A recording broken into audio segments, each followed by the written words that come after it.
I think we talked about 3 months ago, and we talked about how he kind of broke the Steve Sarkisian mold of quarterbacks. Yeah. And I think he's going to end up at either Texas Tech, Texas A&M, or Texas. I fully believe that. I think he's probably going to end up being the number one ranked quarterback in next year's class as well. So can Texas repeat on back-to-back number one quarterbacks? Basically 3 out of the last 4 years. If we're able to land them, we'd have 3 at the top, or 3 number one quarterbacks. That'd be really impressive. What do you think about Kavian Bryant's recruitment? And then what do you think? We'll go back to the original question we did a couple months ago. Like, is there a new mold Steve Sarkisian is trying to get of his quarterback? Yeah, I don't know if it's a new mold, but I think you're going to see fewer and fewer like pure pocket quarterbacks being among the elites, right? We're past the statues, the old school Mannings, right? The Peyton and the Eli Mannings of the world. I think they're probably not going to be, unless they're transcendent kind of arm talent kind of kids, you're not going to see that happen anymore. I mean, Kavian Bryant honestly feels very much like your old school, like true dual threat kind of quarterback. He's a 3-sport star, like track, basketball, so an explosive athlete as well. Passed for like 27, 28. I don't remember. The number was ridiculous, and then ran for another 700s. Like he's a like true dual threat, not like the old school kind of, they play quarterback, but it's a running kind of guy. He, again, like you said off the top, he is more of a pure athletic runner than I think you typically see with Sark. It's hard for me to say that Sark is going to change his archetype just because the quarterback is so integral to what they do in this offense that Steve Sarkisian recruiting a guy to be a runner just doesn't compute for me because he doesn't want his quarterback to get injured, right?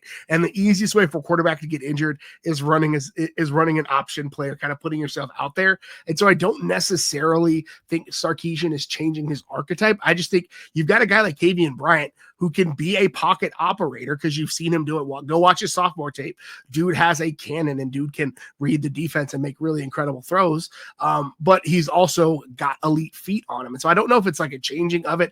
I just think you've got a kid in Palestine who's an in-state kid who's an elite level at both of those things. And so why not go after him? I'm curious to see if he's willing to come to Texas because of the Diabell of it all, right? I don't know what that's going to look like for him. I mean, those kids generally aren't afraid of competition, but also, I'll just go ahead and say, like, if a Texas A&M or a Texas Tech is paying top dollar for his services and has a quicker path to the field, then I get it why he would go there. So I think those are two very different conversations, but ultimately I love his game.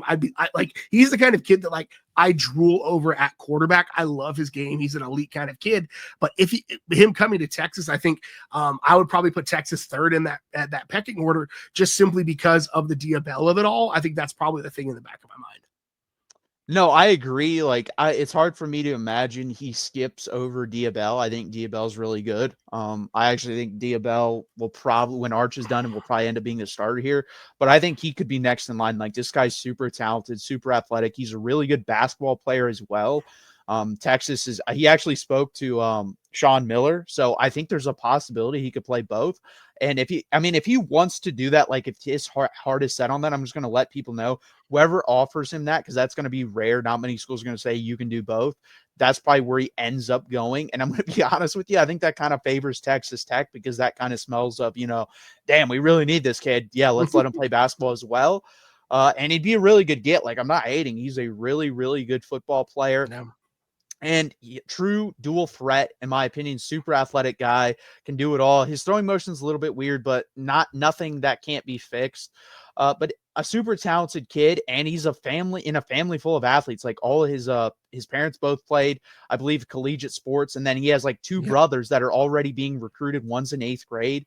So this kid's comes from a really good athletic background. They take it super seriously. They're doing like crazy stuff and talking about, instead of, reading books at night about certain things, they're talking about reading books about how to make yourself a better athlete. That's like one of the things they do. So very athletic family. And I agree. It doesn't break the mold because in Sark's system, you're going to have to be precise with the football. You're going to have to be accurate with the football. You're going to have to make quick decisions, get the ball out quickly in certain aspects, certain times. And that's what he's going to want. But does he want a statue? No, he does not want that. And I think, honestly, Quinn Ewers, probably hurt that case. You kind of watched him and saw, damn, he gets hurt a lot because, he's not really able to outrun defenders. And he kind of has to sit in the pocket and take those hits. And also, it kind of takes stress off your offensive line. Your offensive line doesn't have to be perfect with that guy sitting back there for 3, 4, 5 seconds instead of him scrambling around, which is really hard on the defense as well. Yeah, it allows a lot of things. Again, when you hear me talk about actual X's and O's of football, right? It's all a numbers game, and so if your quarterback can run, that's another number you have to account for. It's another defender that you have to account for, and so it swings some of the mathematical favor back in the offense's direction. So again, that's why I think the offense will look pretty different with Arch Manning back there, because Arch Manning does have the wheels that he gets from his parents. He got it from his mom, but whatever. And I think again, having a kid like Kavian Bryant back there, who I think could operate the offense from the pocket like Steve Sarkisian really prefers, but ultimately break defenses down with his feet if things go sideways, is a plus thing, right? Especially the SEC defenses are going to be good. They're going to get after the quarterback. You're going to need to be able to show some escapability, to step up in the pocket. And really, when a guy like Kavian Bryant steps up in the pocket, it creates an extra level of tension for a defense, right? Because is he stepping up to make time to throw, or does he see a crease, right? And so everybody's eyes kind of get a little bit poorer in that moment. So I would love to have a kid like Kavian Bryant. I think Diabell brings some of that. I think KJ Lacey brings some of that. I don't think either of them are as elite of runners as Kavian Bryant is. I think Kavian Bryant is a true dual threat, whereas I think Diabell and KJ Lacey both can move a little bit, is the way I'll say it. Ultimately, I think, again, I don't think it's breaking the mold at all, because I think Kavian Bryant has this skill set as a quarterback to run the offense, the arm strength, the ability to read defense, the ability to make the right choices. But I think he has an added layer of athleticism that makes things even more fun for a guy like Steve Sarkisian, who likes to stress out defensive coordinators. No, I agree with that 100%. Like, I think Sark wants as many avenues opened up for him as possible.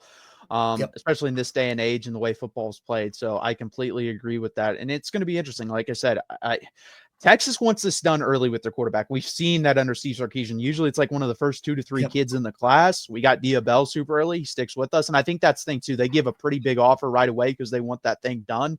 So we're going to probably know by the end of this year who our quarterback is going into next year's or 2 years class. So it's going to be interesting. I don't know who it's going to be at this point. Right now, Kavian Bryant seems to be the big name thrown out there, but it's early. But again, they kind of want this done early.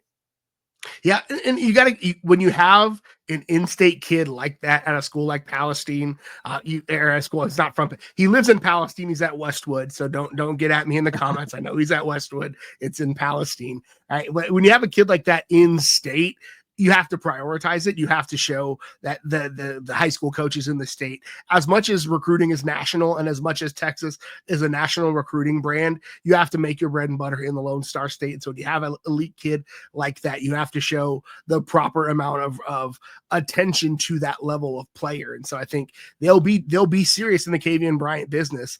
But ultimately, I think the decision will come down to, like, what for him, for the Bryant family, like, does coming to Texas and sitting behind Diabell potentially for a year or two benefit him well.